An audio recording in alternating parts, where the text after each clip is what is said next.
Hi everyone, I'm Jodi and welcome to my channel. I'm so glad that you're here today. And if you are suffering from thinning hair as you age due to hormonal changes, then I think you'll be glad you stopped by today too. I'm going to walk you through my entire hair care routine, less about the shampooing and blow drying and curling and sort of the styling side of it, more on the hair care, scalp care to help address thinning hair. Now, according to Cleveland Clinic, about 50% of women will experience some sort of hair thinning as we age, typically due to hormonal changes, really after, we kind of go over that hill. So I started to see a little bit of thinning right on the top of my scalp, nothing really noticeable to anybody probably than myself, but I wanted to get a head start of it really early on. So I did a ton of research. I spoke to different stylists. I actually spoke to a scientist to say, help me understand what we need to be thinking about. And it really came down to a couple things. One that I had overlooked for years was scalp care. Now you may have recognized more and more products on the market now that have that granular, kind of an exfoliant for your scalp. I have tried those and I think they're important, but I just felt like I could never get all of that grit out of my hair. So I have not done that, but I would highly recommend that you use some sort of an exfoliant. Taking care of our scalp is really important, as I've learned through this experiment of learning how to keep the hair that I have and see if I can't get any more hair healthy. Not only does the scalp need to be clean, but it's removing the excess oil from the scalp and the buildup of product from the scalp. That really makes a huge difference. So if this is a video that you are interested in and you want to learn more about just hair care and scalp care and kind of what my monthly, weekly, daily routine is, in case it's helpful for you, then stick around and we're going to get right to it.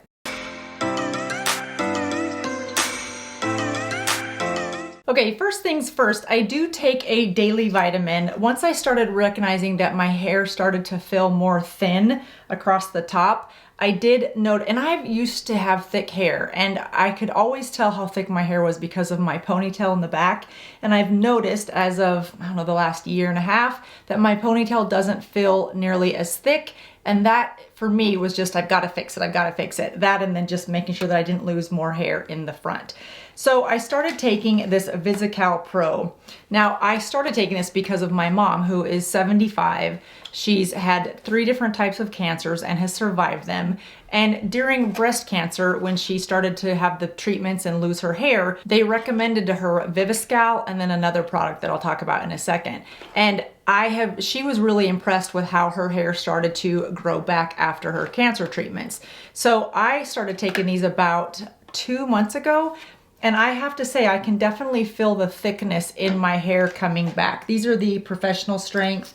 I take 1 a day. There's 180 in this pack that I get off of Amazon. It's just a small little tablet like that. And I can't say that I see like growth coming back in here. I think that's due to something else. But I definitely can feel the thickness of my ponytail coming back. So I am a huge believer of these. And again, this is a pack of 80. I take 1 of these every day. And then I also take 1 of these Restore hair gummy vitamins. And this is for thin hair. And these are so good though. They're almost addicting because of how good they are, but they do have lots of sugar in them. Biotin and caffeine are important to stimulate not only good healthy hair growth, but to stimulate your scalp. So these Biotin gummies are good for your hair, skin, and nails. And they come in 3 different, there's 3 different flavors. There's an orange one, a red one, and a yellow one. And I have to stop I only take 2 a day, but they taste like candy. I could probably eat more than that a day. So in terms of daily regimen, internally, those are the 2 things that I do every day for my hair care. In terms of actual, now we'll go to the scalp. The scalp is super important that we keep it healthy, obviously. So not using that scrub is something that I'm like, okay, if I'm not going to use that scrub to get rid of the oil and the product buildup on my scalp, what am I going to do? Well, I found this about 3 months ago and it has become recently my best friend. It's just a scalp brush and it's super, super soft and rubbery. So I don't feel like I'm scratching my head or pulling my hair. It's a massage and it just feels so, so good. Plus it helps you have a bigger hair day if you really wanted it. And I'll link these products down below, but I just do this about every 2 or 3 nights. Like right before I'm getting ready to go to bed, I'll just kind of massage everywhere. And gosh, when I tell you how good this thing feels, I don't know if it's because of the way these points can't come and they're just soft, or because of the rubbery and how easy it is to move on your head, but it doesn't feel, you know, if you have artificial nails or strong nails, if you kind of rub, it feels very, very good. This is even better than that. This feels like when you go to get your hair washed and shampooed at the salon and they spend that extra time doing that massage at the sink. You guys know what I'm talking about? Oh, that is just the best. But that's what this feels like. And so I have loved this thing.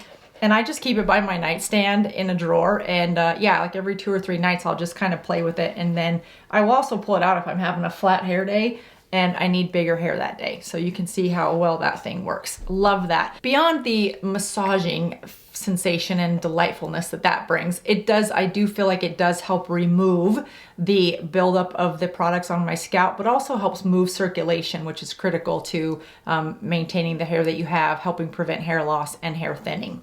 So that is something that I use on a pretty regular basis, like I said, a couple times a week. So we've covered vitamins internally and scalp care. And then what I will do now every Sunday, I just love to do my conditioning in my hair, my mask on my face, anything with my body that I'm doing in terms of moisturizing or just weekly care. I just, self-care to me is super important. So Sunday evenings, I usually take about 2 hours and just spend time, whether it's a hot bath with candles and music with conditioner in my hair or whatever it is. But I really dedicate that 2 hours every Sunday to just getting myself sort of prepped for the next week, but taking care of the things that need to be taken care of. Otherwise, it just feels like you've got to do this with your hair, you've got to do that with your nails, you've got to do this with your self-tan, you've got to do this with your moisturizer. And if you try to scatter that in throughout the whole week, it can become overwhelming. So 2 hours once a week, face masks, all that stuff.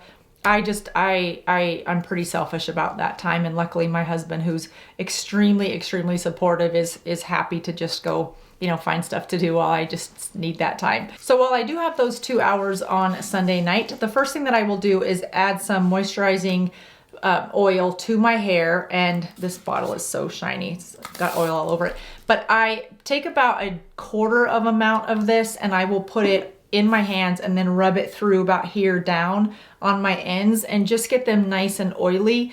And then I'll put all that in a bun on top of my head. And then I will just take a towel from the dryer, make sure that it's warm from the dryer, and then I'll just wrap my head in that towel so that the heat from that warm dryer towel penetrates into the oil and opens up my hair cuticles and allows this oil to really penetrate. And I'll do that for at the beginning of my 2 hours, and then my hair is up out of my face in the towel, and that's when I'll do my mask and other stuff for my face. So I let this sit for, like I said, a couple hours, penetrate into my hair, and then I will get into the shower.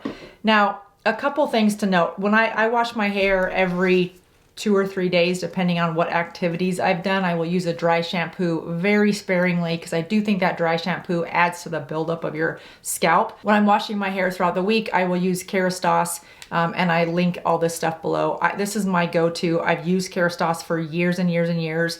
And I usually go back to just this normal one. They do have one specifically for thinning hair. That's not one I have used, although I'm sure it has extra biotin and caffeine and the ingredients in it that help with thinning hair. I just have found this to be a go-to. It's easy to get a hold of and I've loved it. Now, on Sundays, however, when I go to rinse out this oil, I have found this Niacin and I love this. Now, let me talk about this Niacin for a second. So I use it once a week.